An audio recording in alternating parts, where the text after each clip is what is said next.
মসনদে বসলে জনগণকে খুব ক্ষুদ্র মনে হয় না? ক্ষমতার মসনদে বসে শুনেছিলাম ইঁদুর নাকি নিজেকে সিংহের মতো ভাবে।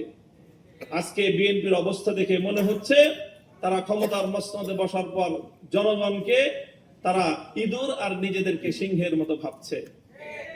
আমরা পরিষ্কার ভাষায় বলি, জনগণকে সম্মান করতে শিখো। গণভোটের যে রায়, বাংলাদেশে এটি চতুর্থ গণভোট আজকের আলোচনায় এসেছে। বাংলাদেশে তো নয়, বিশ্ব ইতিহাসে রেফারেন্ডাম এবং গণভোটকে এইভাবে উপেক্ষা করার কোন দৃষ্টান্ত এবং নজির নাই। এই নতুন নজির সাব্যস্ত করে, নতুন নজির স্থাপন করে নিজেদেরকে ইতিহাসের আস্থা করে নিক্ষেপ করবেন না। শহীদ জিয়াউর রহমান, বেগম খালেদা জিয়ার, বিএনপির প্রতি আমাদের এটা সর্বশেষ শুভকামনা।